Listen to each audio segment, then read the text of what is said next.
दोस्तों नमस्कार, मैं हरीश भारद्वाज। आज आपको सैर करवाता हूँ दिल्ली से, नोएडा से और कोटद्वार के बीच की। और हम जा रहे हैं दुगड्डा। तो अभी पहले मैं आपको कोटद्वार तक की सैर कराता हूँ और रास्ते के नज़ारे दिखाता हूँ कि इस मानसून के मौसम में सड़कों के किनारे के नज़ारे क्या हैं और क्या क्या सड़कों पर क्या क्या समस्याएं और सुविधाएं गवर्नमेंट ने कर रखी है इस कांवड़ के समय में। तो चलो ज़्यादा समय न बर्बाद करते हुए और चलते हैं अपनी यात्रा पर। तो मैं अपनी तैयारी के साथ हूँ और देखो मैं आपको दिखाता हूँ कि तैयारी क्या है। ये देखो जी, निकल गया हूँ मैं अपने घर से, सोसाइटी से होते हुए। और ये सोसाइटी में लोग अभी भी कहीं घूम रहे हैं और ये घास लगाने का दोबारा काम चल रहा है। पहले भी घास लगाई गई थी लेकिन उस समय पानी की वजह से गल गई। चलो अब जब गाड़ी में बैठेंगे तब आपको आगे मिलूंगा। लो जी, हम बैठ गए हैं अब गाड़ी में और जा रहे हैं हम कोटद्वार। और गाड़ी के चालक और मालिक आ गए हैं राजेंद्र प्रसाद मेंदोला जी।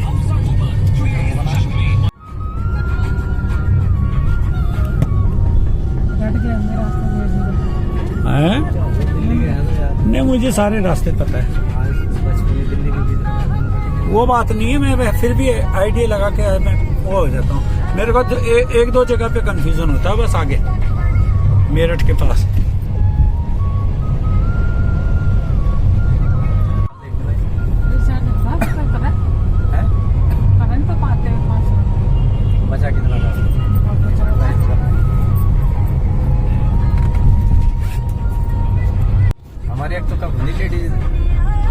तो हमारी एक भी छे लेकिन हमारी एक ही शोबाजी नहीं करता। नहीं शोबाजी नहीं, वैसे भी एक्टिव लगती है। इस तरह है वो।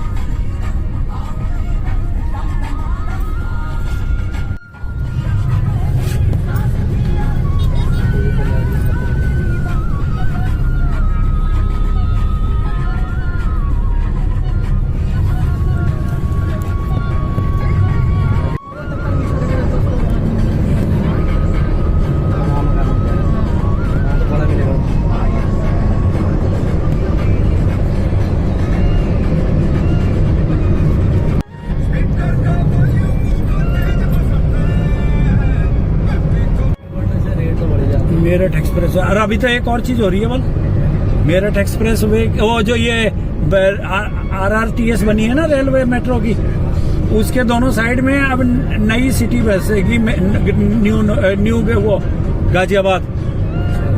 और उसमें सारे मल्टी स्टोरी बिल्डिंग होगी जैसे हम लोगों की। वैसे मल्टी स्टोरी कॉन्सेप्ट ना खतरनाक है ये इंडिया जैसे इलाके में जहाँ फैसिलिटियों की कमी है। मजबूरी पता क्या है? हाँ, मजबूरी ये है कि हमारे देश की ना आबादी बहुत है। हाँ, आबादी की इसका रेडियो को कम करना। स्टोरी ठीक है, रेडियो को कम करना। हाँ, नहीं आबादी के हिसाब से तो देखो ऐसा है, अगर तुम सिंगल स्टोरी बनाते हो ना मकान, तो सिंगल स्टोरी में तुम्हारा स्पेस ज्यादा गिरता है। मल्टी स्टोरी कॉन्सेप्ट इसलिए आया कि कम जगह में आपको ज्यादा हाई राइज बिल्डिंग में मकान ज्यादा मिल जा रहे हैं और बड़ा स्पेस मिल जा रहा है। सारे लोग रह जा रहे हैं। हाँ वही है, लेकिन उसका साथ साथ में हमारे यहाँ बेनिफिट लॉस ये है कि भाई अगर जैसे जो 20वीं मंजिल या 25वीं मंजिल पे लोग रह रहे हैं, अगर वहाँ कभी फायर के जैसे केस होते रहते हैं हिंदुस्तान में, तो उस केसेस में आदमी को वो नहीं हो पाता ना, क्या नाम बोलते हैं, फायर टेंडर इतने बड़े नहीं है या ऐसा सिस्टम नहीं है हमारे यहाँ कि वो उस आग को कंट्रोल कर सके। ये देखना गाड़ी कहाँ मार रहा है। अच्छा, साइड में लगा रहा है। हाँ, सफाई वाला है। ऐसा लगा जैसे गाड़ी हिट कर रहा है। तो ये चीजों का फर्क तो पड़ता है। नहीं, टेक्नोलॉजी हर जगह नहीं काम आती ना। अब 25वीं मंजिल में आग लग रही है, हाइड्रोलिक फायर टेंडर लगा दिया तुमने, वहां तक पाइप पहुंचाने तक और पानी की सप्लाई करने तक ही मकान आग जो है आउट ऑफ कंट्रोल हो गई। तो फिर क्या फायदा ऐसी आग का? ऐसी सेफ्टी नहीं है ना उसमें। सीढ़ी तुम लगा रहे हो, बुजुर्ग लोग हैं, जो कोई बीमार है, कोई पाँव से लाचार है, पेट जैसे पाँव में दर्द, घुटने वगैरह का। प्लेन में तो वो चल नहीं पा रहे, तो वो ऊपर से सीढ़ियों में कैसे उतरेंगे। ये जो अर्थक्वेक आता है, अर्थक्वेक में बोलते हैं लिफ्टों से नहीं आना, और लोग सीढ़ियों से आते हैं, वो चल ही नहीं पाते, तब कहाँ बचेंगे इतनी देर में अर्थक्वेक में। वो केवल एक फॉर्मेलिटियां रह गई हैं सारी बोल के। इन चीज बेनिफिट होता है, कुछ तो नुकसान भी होता नुकसान ज्यादा है भाई, मेरे को तो नुकसान ज्यादा दिख रहा है। गवर्नमेंट का फायदा होगा कि भाई कम स्पेस में ज्यादा आपको रहने के लिए लोगों का वो हो रहा है। है। उधर से किया था मदर डेयरी की तरफ से। नहीं, मेरा कहने का मतलब ये है कि हाई राइज जो है ना, वो किसी चीज तक तो ठीक है, जैसे ऑफिस बनाने या उन चीजों के लिए तो ठीक है भाई, कि भाई एक ही जगह में आपको मैक्सिमम ऑफिसेज को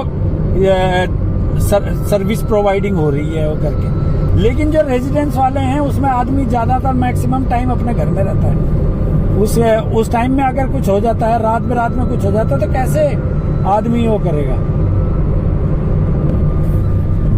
इसलिए मीडियम ठीक है, मतलब 12 मंजिल 15 मंजिल तक ठीक है, उससे हाई राइज नहीं होनी चाहिए बिल्डिंगें। नुकसानदायक है, वैसे भी पॉल्यूशन के हिसाब से भी नुकसानदायक है। हम खुद रह के देख रहे हैं, तब मैं बता रहा हूँ। पहले मैं भी नहीं समझता, मैं भी यही बोलता था कि यार जितनी हाई राइज होगी उतनी बढ़िया है। बॉम्बे में आग नहीं लगी थी अभी पीछे बिल्डिंग में, कहाँ बच पाए लोग उसमें, जो भी अब लोग बचे, लेकिन मकान तो बर्बाद हो गए और प्रॉपर्टी पूरी बर्बाद होगी उस क्षेत्र की। तो वो मेरे को कुल मिला के नुकसानदायक लगता है। अभी तक CNG स्टेशन बन गया इधर, और ये कैफेटेरिया भी बन गया, बन रहे हैं, डेवलप हो रहा है धीरे धीरे।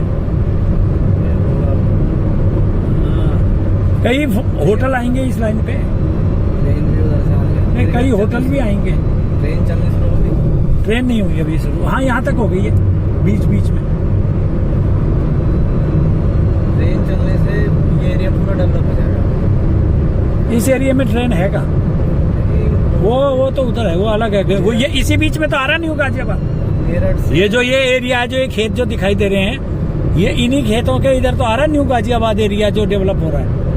अभी बजट पास कर दिया उसके लिए, न्यू नोएडा बन रहा है। ग्रेटर नोएडा के बाद न्यू नोएडा बन रहा है।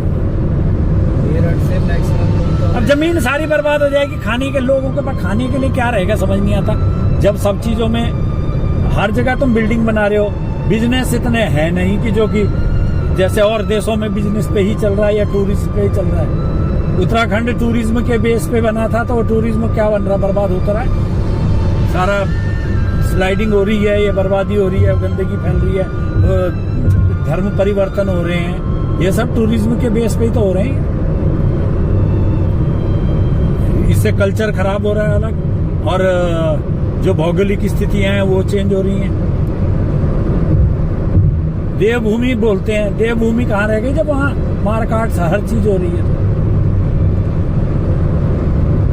डेवलप होना चाहिए, लेकिन डेवलपमेंट या तो तुम डेवलप करो, जैसे अब दिल्ली जैसे एरिया है, दिल्ली जैसे एरिया में क्या नाम बोलते हैं, दिल्ली एरिया को आप इतना क्राउड हो चुका है, इतना वो हो गया, टनलें भी बन गई, सुरंग मेट्रो लाइनें इतनी बिछ गई, लेकिन वहाँ के ट्रैफिक को आप कंट्रोल नहीं कर सकते, जाम फिर भी रहता है। उसका आप सब्स्टिट्यूट ये है कि आप बाहर बनाओ, बाहर बसाओ, और बाहर के लोगों को जो बाहर से, और जैसे ये बन रही है रैपिड, इस टाइप की रेलवे लाइन बनाओ, जो कि आपको दिल्ली काम के लिए आ रहे हो तो उसके लिए वो कर दे। नहीं तो सारे ऑफिस वगैरह ऐसे एरिया में बना दो जिससे दिल्ली के ऊपर दबाव कम हो। पानी की समस्या अलग है, बिजली की समस्या अलग है। दिल्ली तो हर चीज से डिपेंडेबल है। न दिल्ली में पानी अपना, न दिल्ली में बिजली अपनी, न दिल्ली में हवा अपनी, न दिल्ली में मौसम अपना, सब डिपेंड है दूसरे से। पहाड़ों में बारिश हो गई है, पानी कैसा आता है? क्या चीज? पानी ठीक आता है हमारे यहाँ पानी खारा है, अभी ये गंगा जल पूरा हो ही नहीं पाता हमारे यहाँ।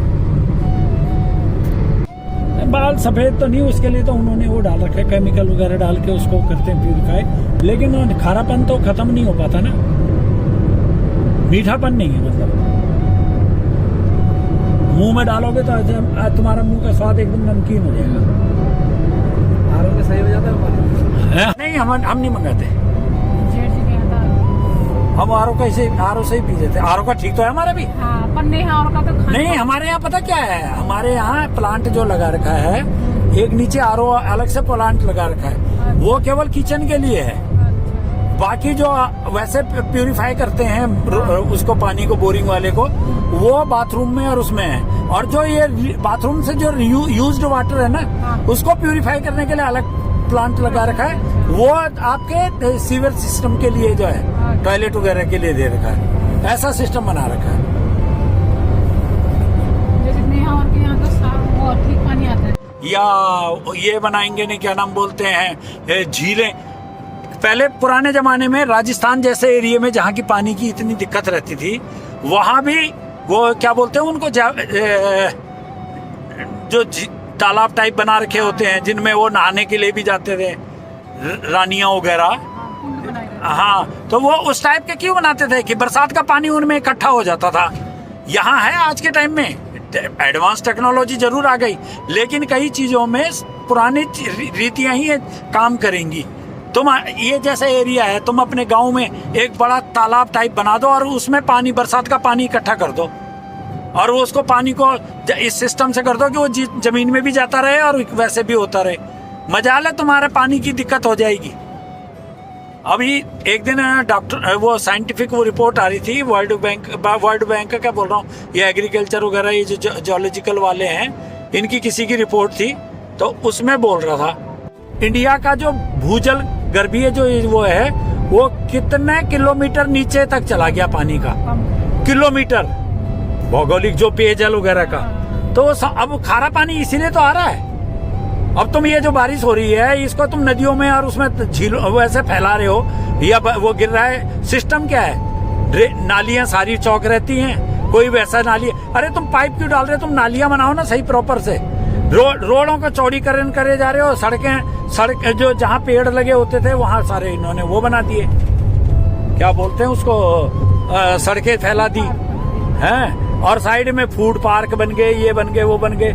कॉलोनियां जब बनती है उसमें 20 फीट से ज्यादा रोड छोड़ते नहीं है, चाहे वो ऑथराइज है चाहे अनऑथराइज है।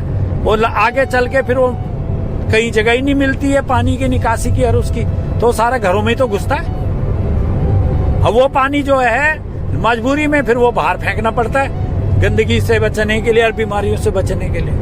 अगर उसी पानी को ये लोग अगर तालाब बना के, झील बना के, या जैसे अभी अंडरपास बनाए दिल्ली में या कई शहरों में, वहां जमीन में रेन वाटर हार्वेस्टिंग बना दे 2-3 वैसे पाइप डाल के, तो वो पानी जो है वो 2 दिन में नीचे जमीन के अंदर चला जाएगा, नहीं जाएगा।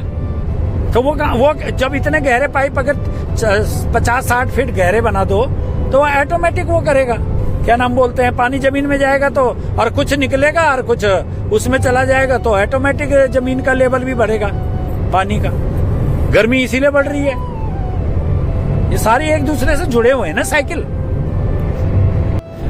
अब मैं इन चीजों को बोलता हूँ तो लोग सोचते होंगे कि यार ये कौन, क्या ये एक बड़ा दार्शनिक बनता है, बड़ा वो बनता है। लेकिन एक नॉर्मली चीज है ना कि आदमी को, भाई हमें सबको पता है, आज की डेट में बच्चे को पता है कि पानी का क्या सोर्स है और कैसे हम वो कर रहे हैं और कैसे बचा सकते हैं। बच्चों को पढ़ाया जाता है ये चीज, लेकिन जो पढ़ा रहे हैं वही कितना अमल में ला रहे हैं। ट्रेन आ गई, ये वो है ना, ये कॉमर्शियल लाइन की जो ट्रेन बनी है, लाइन ये सेपरेट बनी है, कॉमर्शियल। ये वही वाली तो है? नहीं, वो अलग है। ये वो तो उधर को जाएगी, आगे टोल के बाद मिलेगी। ये तो कॉमर्शियल है, इसमें कोई पैसेंजर नहीं चलती। ये जो बॉम्बे के लिए जो जा रही है ना, ऊपर से पंजाब वगैरह से होते हुए आ रही है जो, कोई हाँ वही है, कुछ ना, चाहे कोयला जाए चाहे कोई वैसा जाए, सब वही जाएगी, कॉमर्शियल है ये। मैं पहली बार देख रहा हूँ इस पे ट्रेन चलते हुए आज। नहीं, लाइन तो बने हुए देखा काफी टाइम हो गया ना, पर चलते हुए मैं आज ही देखा है। जितनी बार आया हूँ वैसे ही मिली है मुझे। राजू, कोई भी चीज के लिए ना, इस चीज के लिए गवर्नमेंट को प्रयास करना चाहिए। ये जो फालतू चीजों में पैसा बर्बाद ये वो करना है। अभी जैसे हम कल नोएडा स्टेडियम के साइड से आ रहे थे, वहां इन्होंने लाइटें लगा दी हैं वैसी बना के शोबाजी के लिए। वो चलो शो दे रही है, वो चीज अलग है कि लुक वगैरह के लिए भी जरूरी है, लेकिन उस पर इतना पैसा ना लगा के पहले उसका वाटर सिस्टम को ठीक करते, उसके अंदर जो बेसिक नीड जो जरूरी है है 12 वही 21 वाला 21 वाला नोएडा स्टेडियम एक ही तो है मेन। उसके चारों तरफ हाँ चारों तरफ इन्होंने लाइटें लगा दी हैं। अब वो लाइटें क्या काम आएंगी सिवाय फालतू बिजली फूकने के सिवाय कोई कुछ नहीं। चौराहों पे इन्होंने बोरिंग करके पानी फुहारे लगा रखे हैं जगह जगह पूरी एनसीआर में, वो दिखाने के लिए कि जी शोबाजी के लिए। अरे उस पहले जहाँ पानी पीने की जरूरत है वाले वहाँ करो, जहाँ पौधों को पानी की जरूरत है वहाँ करो। इस नालियों में सब पानी बर्बाद होता रहता है, सड़ता रहता है पानी। नालों की निकासी सही रखो जिससे पानी सब फिल्टर हो। हर नाले को एक झील या तालाब से जोड़ दो जिससे कि वो पानी उसमें जाए और वहाँ इकट्ठा हो, वहाँ उसका ट्रीटमेंट प्लांट में लगा के बना के और उस पानी को वहाँ से उठा के। इस मामले में बीकानेर में है, बीकानेर में गवर्नमेंट ने यही सिस्टम कर रखा है। पूरे शहर का पानी एक नाले से लाके बूस्टिंग करके उधर करते हैं, कचरे को पहले ही हटा देते हैं और बाद में उसको खुले मैदान में छोड़ रखा है झील बना के। तो वो पानी जितना जरूरत है जो है वहाँ कुछ उड़ जाता है, वाष्पीकृत हो जाता है और बाकी कुछ जो है वहाँ के किसानों को और उनको खेती के लिए मिल जाता है वो पानी। तो ये अच्छी चीज है ना, ये ऐसी चीजें होनी चाहिए। तो दोस्तों अब हम जा रहे हैं झंडा चौक कोटद्वार की तरफ और ये कोटद्वार में मैं दोपहर में पहुंच गया था तकरीबन 3 बजे के करीब। और उस समय यहाँ पर गर्मी का इतना बड़ा अधिक सफोकेशन थी कि यहाँ के उस समय पहुँचने का वीडियो नहीं बना पाया। और अब मैं आगे पहुँच रहा हूँ झंडा चौक पर। ये देखो झंडा चौक। इस टाइम पे तो अभी यहाँ पर भीड़ नहीं है, किंतु थोड़ी देर बाद जैसे ही थोड़ा गर्मी कम होगी और शाम का अंधेरा होने लगेगा तो सब लोगों की भीड़ भी यहाँ पर इकट्ठा हो जाती है।